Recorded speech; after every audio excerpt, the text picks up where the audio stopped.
Hello guys! Hello Gemini! Welcome dito sa aking channel, Kapalaran 888. Welcome Gemini. Alamin natin Gemini kung anong messages, vibration, gabay, energy para sa lahat ng Gemini ito. So, first card natin is from Mother Gaia.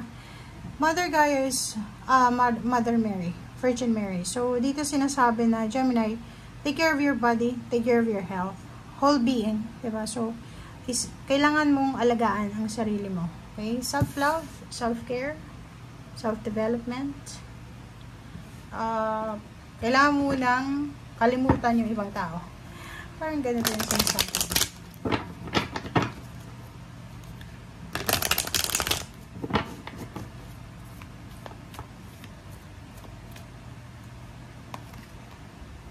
Wow! Good job. So, Gemini dito, sinasabi ng baraha sa'yo na kailangan mong alagaan ang sarili mo, hindi dahil sa masama ito or hindi maganda yung mangyayari, mali.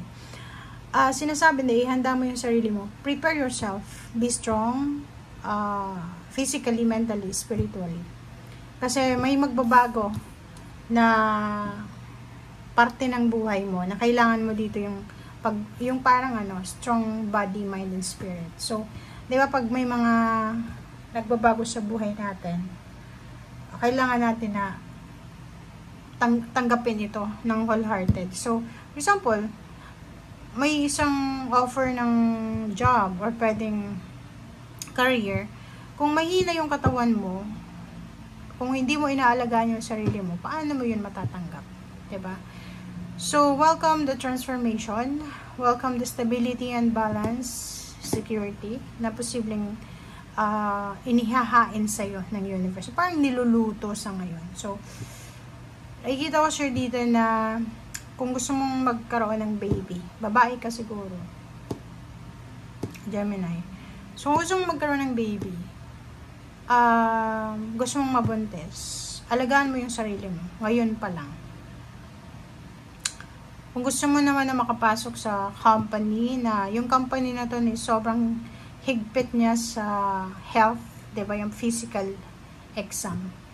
Alagaan mo yung sarili mo. Dapat sobrang healthy ka, okay, and fit to work ka. Parang ganun. So, napaka-importante to na message nito na nakadepende sa health mo yung transformation.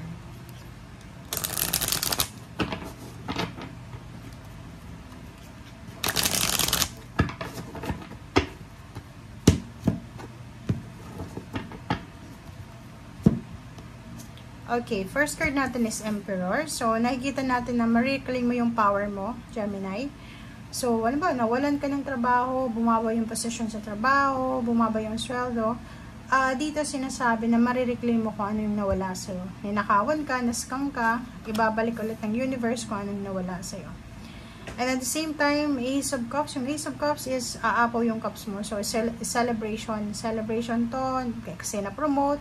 Celebration kasi nakapasa sa board exam, sa bar exam, or sa kung ano man na exam. Okay, Two of Pentacles. Nakikita ko sir dito na kailangan mong i-balance yung salapi mo. Okay, kung may hawak kang pera or wala kang pera, make sure na magtipid.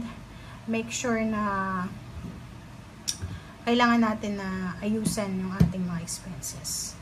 And Justice card, new contract, good karma, blessings, justice.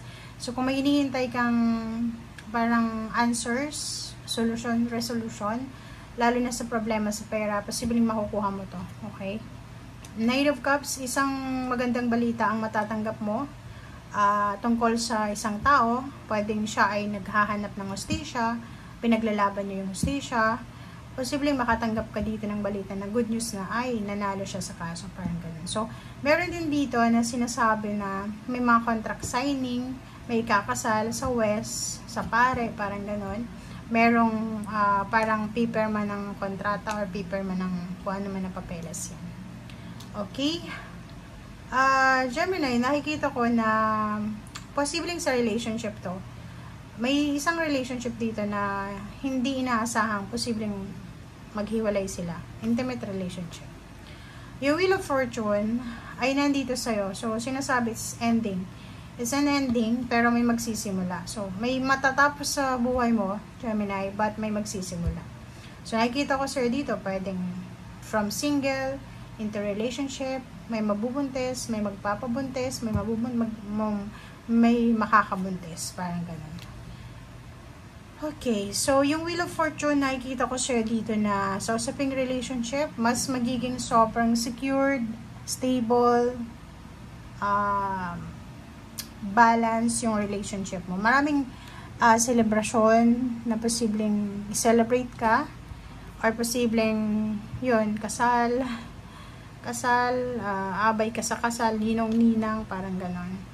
Be careful lang kasi sa dami mga actions, daming decision making, pwede kang mapagod. So, kung ikaw ang ikakasal, bago pa dumating yung happy times, yung date ng kasal mo, sobrang pagod na pagod ka na. Okay? So, nakikita ko sir dito na you're moving positive forward sa happiness, sa celebration, sa joy, and then sa good relationship. So, nakikita ko na may incoming kasal, incoming celebration para sa relasyon, sa pagmamahalan. Okay, Hangman. Ang Hangman na to, sinasabi na kung ano man tong mga bagay-bagay na kailangan ng masusing pag-iisip, ng masusing reflection, ay kailangan mong pag-isipan ng maayos na mabuti. Okay? So, ibig sabihin, huwag kang magmamadali. Kahit ano yan, in terms of money, sa work, sa business, relationship, or anything, make sure na pag-isipan mong mabuti. And kung halimbawa hindi ka makapag-desisyon dahil sa confused ka, dahil sa marami kang iniisip, much better na ihang mo muna. Huwag munang ituloy. Kasi daw, yun yung tamang decision making na gagawin mo. Yung pag hindi natin alam yung gagawin natin, kaysa gumawa ka ng desisyon na hindi mo naman gusto, mas okay na wag mo na lang ituloy. Okay? Ihang mo lang muna. Wow! May manganganak. Mayroon ditong mabubuntis. Okay? Nakikita ko yung freedom. Parang yung isang babae na to is ang tagal niyang pinagpipray na mabuntis. And at last, diba? Parang 9 years, 8 years siyang naghintay. Makukuha niya yung blessings na to. Yung iba din, yung parang from relationship na toxic. Yung parang, ang tagal niyang hinihintay na makipaghiwalay. Ngayon siguro, malakas na yung loob niya na makipaghiwalay. Itong 8 of Swords is freedom. Freedom from relationship, from career. Yung career natin na parang nakapako ka sa isang kontrata. So, nakikita ko na posibleng makakaalis ka na dyan sa buhay na yan. Okay? Thank you guys. Bye!